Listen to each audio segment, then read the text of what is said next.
আজ বানিয়ে দেখাচ্ছি একটু ভিন্ন ধরনের মাটন কারি।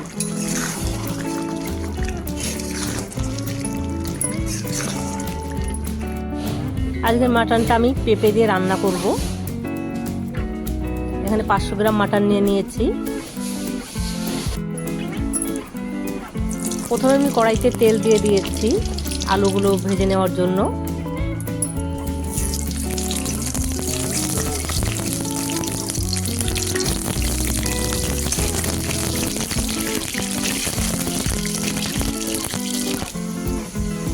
আলুগুলো লালচে করে ভেজে নিয়েছি, তুলে নিচ্ছি।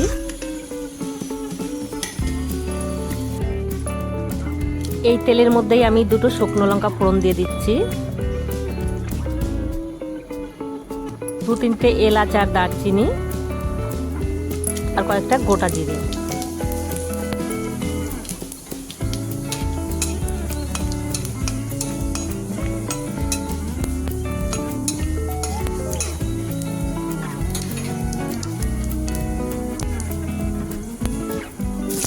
এবার দিয়ে দিচ্ছি মিডিয়াম সাইজের 3টে পেঁয়াজ কুচি। 500 গ্রাম মাংসর জন্য আমি এখানে 3টে মিডিয়াম সাইজের পেঁয়াজ নিয়েছি।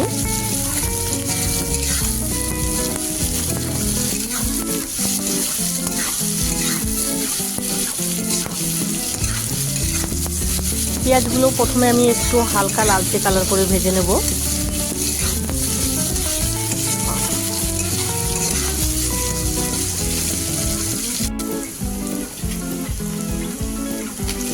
এবার দিয়ে দিচ্ছি একটা টমেটো। এবারে বাকি মশলাগুলো দিয়ে দিচ্ছি। এখানে আমি জিরে, আদা, লঙ্কা, রসুন সব কিছু একসঙ্গে একটা পেস্ট বানিয়ে নিয়েছি।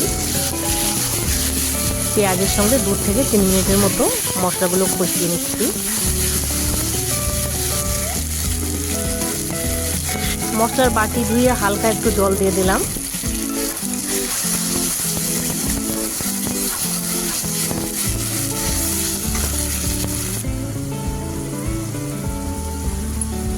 দিয়ে দিচ্ছি 2টো তেজপাতা, পরিমাণ মতো লবণ আর পরিমাণ মতো হলুদ গুঁড়ো।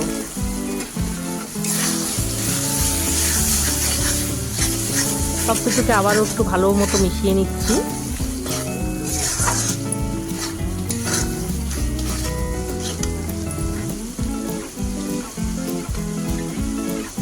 এবার পেঁপের টুকরোগুলো দিয়ে দিচ্ছি। আমি এখানে বড় সাইজ করে 3টে টুকরো করে নিয়েছি। আমার কিন্তু পুরো পেঁপেটা লাগেনি। পেঁপে দেওয়ার জন্য কিন্তু রান্নার কোনো রকম টেস্ট পরিবর্তন হবে না। পেঁপে দেওয়ার কারণ হলো মাটনটা কিন্তু খুব সফট হবে, খেতেও কিন্তু খুব ভালো লাগে। দিয়ে দিচ্ছি মাটন। আমি তো আগেই বলেছি এখানে 500 গ্রাম মাটন নিয়েছি।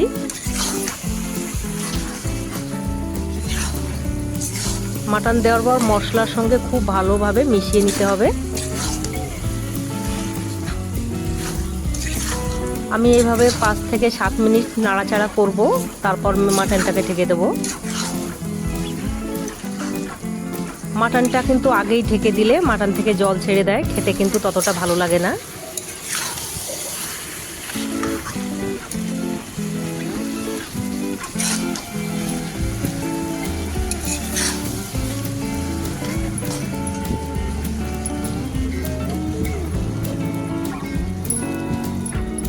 পাঁচ 7 মিনিট নেড়ে নেওয়ার পর এবার ঢাকা দিয়ে দিচ্ছি। এই পেঁপে কিন্তু আপনারা দেশি মুরগিতেও ব্যবহার করতে পারেন। মাটন যদি কখনো আনেন, যদি মনে হয় যে মাটনটা শক্ত হবে, তাহলে অবশ্যই পেঁপেটা ব্যবহার করবেন, দেখবেন একদম সফট হবে।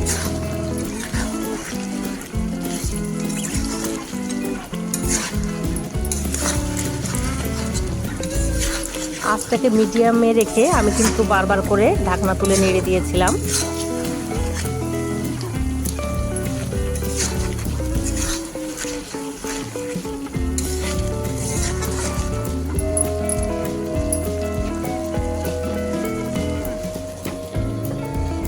আবারও 2 মিনিটের মতো ঢেকে দিচ্ছি।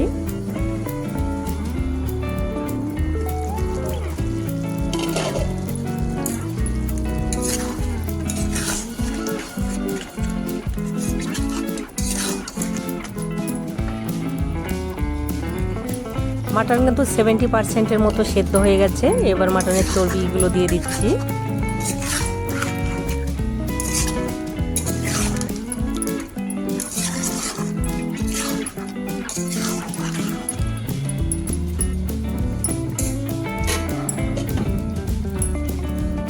গ্যাসের আঁচকে এবার একদম লো ফ্লেমে রেখে আবারও 1 থেকে 2 মিনিটের মতো ঢাকা দিয়ে রাখবো।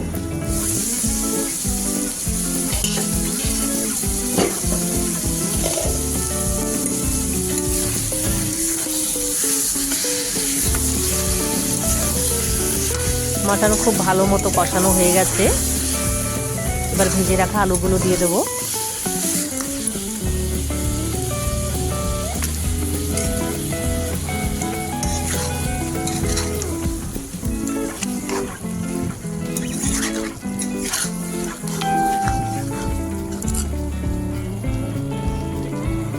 এবারে দিয়ে দিচ্ছি গরম জল।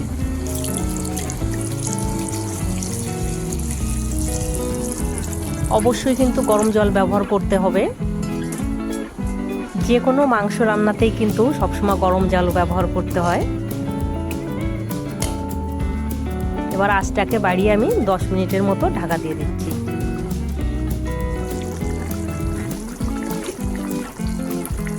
ঝোল অনেকটাই কমে এসেছে। এবার গরম মশলা দিয়ে দিচ্ছি।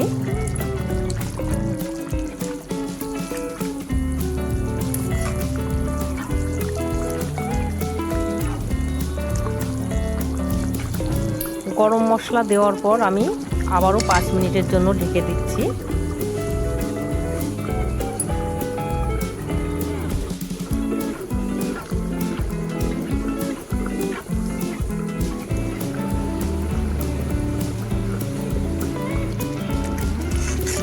মাটন রান্না কমপ্লিট। দেখুন, দেখেই বোঝা যাচ্ছে মাটন কতটা সফট হয়েছে। ভিডিওটি ভালো লাগলে লাইক, শেয়ার, সাবস্ক্রাইব করবেন।